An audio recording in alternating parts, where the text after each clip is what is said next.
And I just met your coach, the head coach and the assistant, na wamenihakikishia mko vizuri kabisa,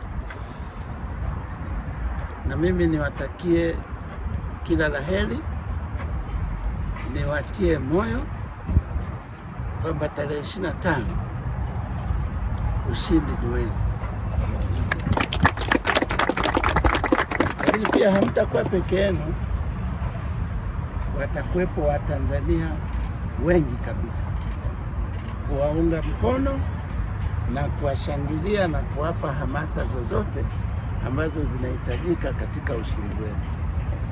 Lakini Azam ni timu bora Afrika Mashariki hapa na tunaiamini. Kwa hiyo hatuna wasiwasi. Najua mtachukua pointi za muhimu tarehe 25 na mtasonga mbele. Kwa sikuwa na mengi sana, nia ilikuwa ni kuwaona, lakini kikubwa kuwa encourage.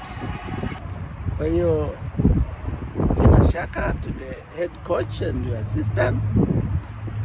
Thank you so much.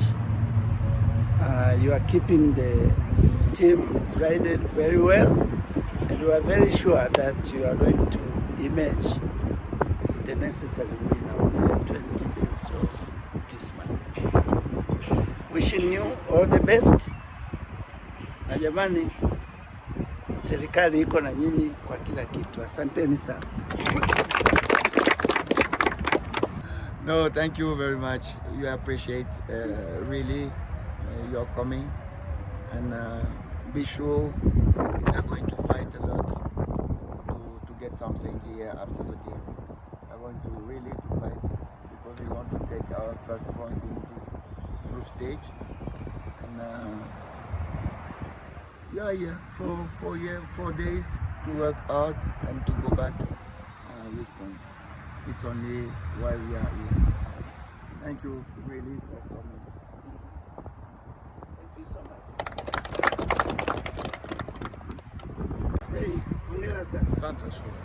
Hatutegemei kuondoka hapa bila nyavu kutusisita. Inshallah. Asante sana.